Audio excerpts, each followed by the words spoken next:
Welcome back to the Healthtech Show. We've got a super interesting topic for you today. You sent us a bunch of really cool stuff, and we've been diving deep into it. Right. Basically, what we're looking at is how these cutting-edge, immersive technologies, they're really like transforming healthcare education, but also global health initiatives. hmm Pretty amazing. Yeah, absolutely. We're talking about VR, AR, MRR, all those acronyms you hear. Right, exactly. Virtual reality, augmented reality, and mixed reality. Yeah, yeah. And often, people group those all together as extended reality, XR, or even MXR in a medical context.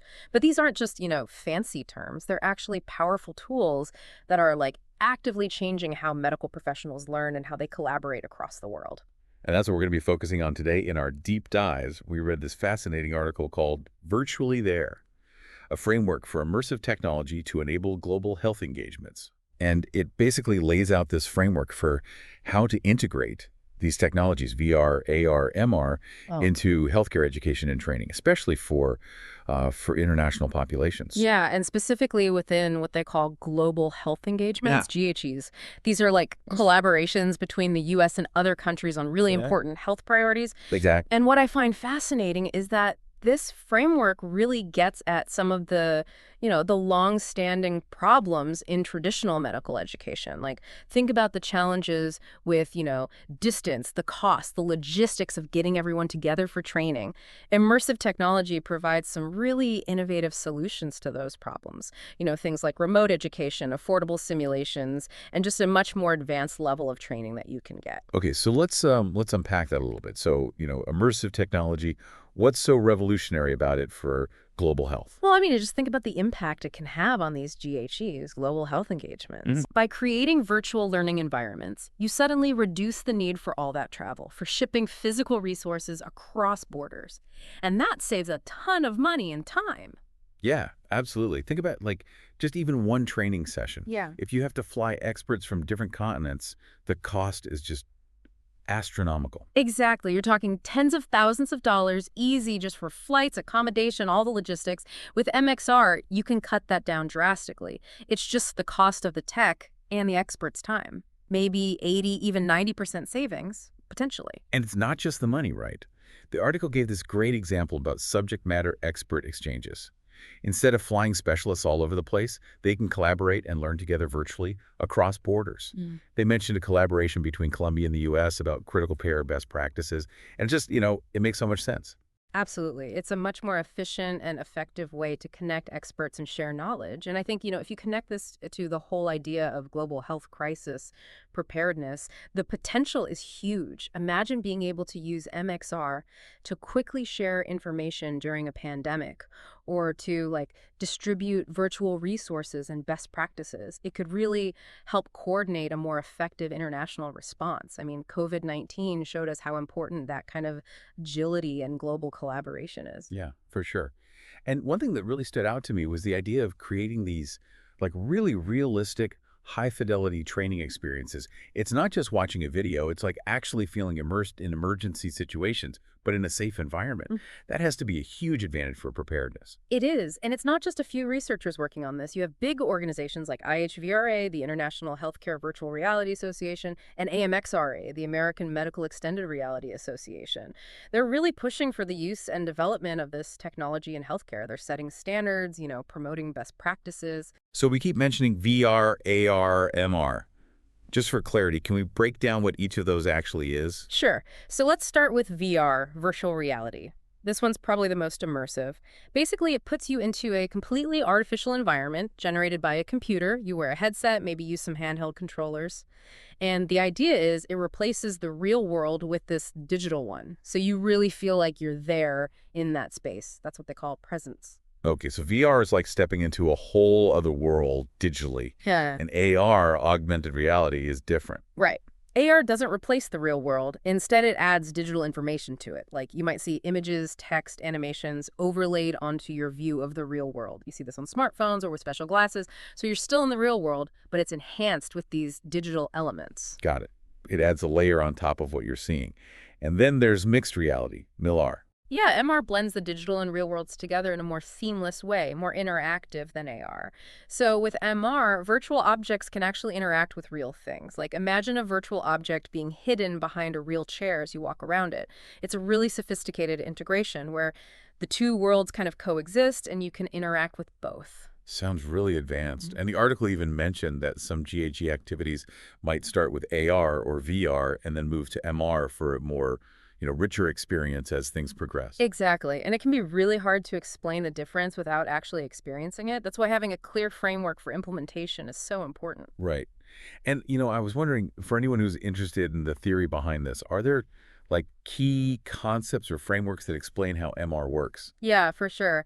There's this concept called the reality virtuality continuum, which was developed by Milgram and Kishino back in 1994. It basically describes this spectrum from the completely real world to a totally virtual world. And AR and MR kind of sit in between. So it helps you see how these technologies offer different levels of digital integration with reality. And that lets you choose the right tool for the job, depending on what kind of training you need. That makes a lot of sense. So we've talked about the tech itself. Can you give us some concrete examples of how it's actually being used in healthcare? Like, what are the benefits that people are already seeing? One cool example is using AR in trauma centers for staff orientation. So think about things like CPR or finding the right equipment on a crash cart in an emergency. Traditionally, you'd have to shadow experienced staff or do simulations that could disrupt the real environment. But with AR, you can do those simulations digitally overlaid onto the real equipment. Hmm, So you're not actually touching anything, but you're practicing in a realistic way without getting in anyone's way. that's really practical. So a new nurse could practice finding a specific medication on a virtual crash cart that's overlaid on the real one without actually messing with the real supplies. That's pretty cool. Yeah. And studies have shown that this approach really speeds up training time, improves proficiency, and it leads to better preparedness and patient safety. It's just more efficient and less disruptive. The article also talked about using 3D virtual environments for global health engagements. How does that work in practice? So these 3D environments basically create a space for scientific exchange. Imagine healthcare professionals, researchers, students from all over the world interacting with 3D data in a shared virtual space. They can discuss cases together, practice procedures as if they were all in the same room examining a patient. And it's much more engaging and personalized than like a regular online meeting. It really deepens understanding and makes collaboration more effective. And what about AI? You mentioned that earlier. How does that fit in? Oh, AI is huge. The potential for real-time translation for dictation is transformative for international collaborations. Imagine a team of doctors from different countries working together, and AI is seamlessly translating everything they say, taking notes, all in real time. It just makes communication so much smoother. So this all sounds amazing, but how do we actually implement this on a larger scale? That's where this framework from the article comes in, right? The one based on the Department of Defense model? Exactly. It's called DOT-MLPF, which stands for Doctrine, Organization, Training, Material, Leadership, Personnel, and Facilities. And the authors added policy to it, so it's DOT-MLPF-BP. It's a really structured way to think about everything you need to successfully integrate MXR into GHEs. And they outline different levels of capability for each element, from none to a fully integrated program. It gives you a roadmap to follow. Okay, let's break it down. So first, doctrine and policy. What's important there? Well, this is where you set the vision, the goals. You make sure everyone's on the same page about why you're using this technology. And policies are key for making sure it's done safely and effectively. So you need guidelines for equipment use, privacy, data security, intellectual property. The article really stressed involving cybersecurity and legal teams early on. And you need guidance on how MXR can be used for accreditation. Basically, you have to align your policies with your overall goals to create a solid framework. Right, so you need the rules and the big picture vision in place from the start. Next is organization. What does that involve? This is about clearly defining roles and responsibilities, making sure everyone knows what they're doing, and it's about connecting with the wider community. So joining professional organizations like IHVRA and AMXRA is really valuable. You can learn from others, share best practices, stay up to date. The key takeaway is that a clear structure plus strong connections with the experts are really important for success. So clear roles and connecting with the experts. What about training? Training is super important. First, everyone needs to understand the terminology, the basics of how the technology works. Then, users need to learn how to define their own requirements. based on their experience. And onboarding is crucial. You have to make sure people feel comfortable with the equipment, with the whole experience. The article suggested having technical enablers, experienced people who can guide new users. So good training and onboarding are key for people to really use the technology effectively. Yeah, that makes sense. You can't just give them a VR headset and expect them to know what to do. Yeah. Next is material. What kind of stuff are we talking about here? This is all the hardware and software you need. So headsets, controllers, sensors. You have to make sure everything is compatible, that it works together seamlessly. Hygiene is also really important, especially if you're sharing equipment. And ideally, you want one device per user for the best experience. So the key takeaway here is to have a good set of materials, well-maintained, and make sure everything works smoothly together. Okay, so the right tools, working well and kept clean. What about leadership and education? You need a dedicated team that knows this stuff inside and out. They need to be experts in the technology, in creating content, and delivering training. And strong leadership means having a clear vision, a strategy for how to integrate the tech into the curriculum. You need assessment, feedback, continuous learning. The key here is that you need strong leadership and ongoing education to make this work. The good support system and forward-thinking leadership. And finally, facilities. What's important there? This is about the physical and digital spaces you need. So you need enough space, the right resources, ideally a dedicated room for immersive learning, free from distractions. A lot of medical training programs already have simulation centers, which can be adapted for MXR. And you need good internet, the right hardware and software, a strong network. If you're doing international collaborations, you need good virtual meeting capabilities. So basically, well-equipped facilities are essential. This whole DOTMLPFB bash framework is really impressive. It's like a checklist for making sure you've thought of everything. Right. And the article even has a table that shows how you can progress through the different levels of capability for each element.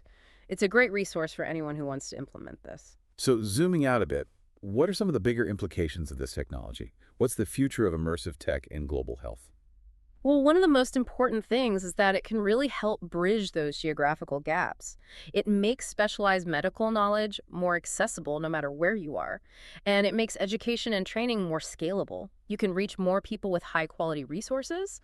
Plus, it can save money in the long run because you're not spending as much on travel and physical materials. And the impact on learning itself seems to be really significant. The article mentioned that VR can actually increase confidence in surgical fellows. Right. And that's not just a feeling. There's research showing that VR training leads to faster task completion, fewer errors in simulated procedures. So it really can improve skills and make things safer for patients. What about the combination of XR and AI? That seems like a big area for the future. It is. One really exciting development is using generative AI to create synthetic data for training.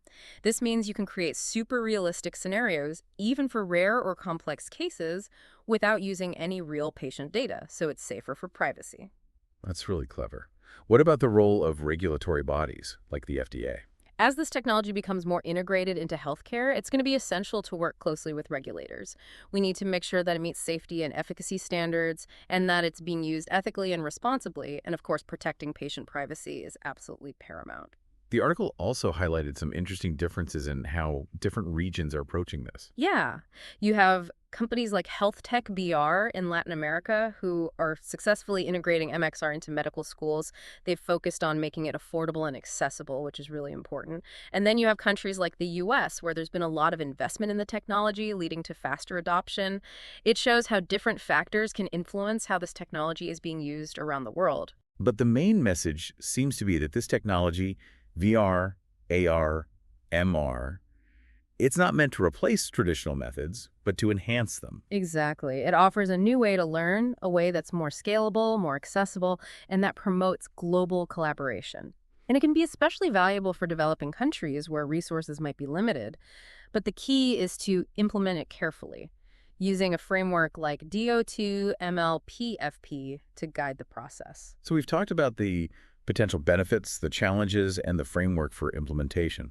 Right. What are some of the big takeaways for our listeners? I think one key takeaway is that this technology is already having a real impact on healthcare education and global health. Right. And it has the potential to be even more transformative in the future. But we need to be thoughtful about how we implement it. We need to make sure it's accessible, that it addresses the needs of different cultures and regions, and that it's used ethically and responsibly. And there's still a lot of work to do, right? Definitely. We need to keep improving the technology, address things like cyber sickness, make the hardware more user-friendly, and we need more research on how to best evaluate the effectiveness of these training methods. So there are challenges, but also a lot of excitement about the possibilities. Exactly. I think we're just at the beginning of what immersive technology can do for healthcare, and it's going to be fascinating to see how it evolves. This has been a really insightful deep dive, and it leaves us with a final thought for our listeners. As virtual medical training becomes more and more realistic, how do you think this will change the way doctors and nurses learn? And how will it change the patient experience? Something to really think about. Thanks for joining us on the Health Tech Show.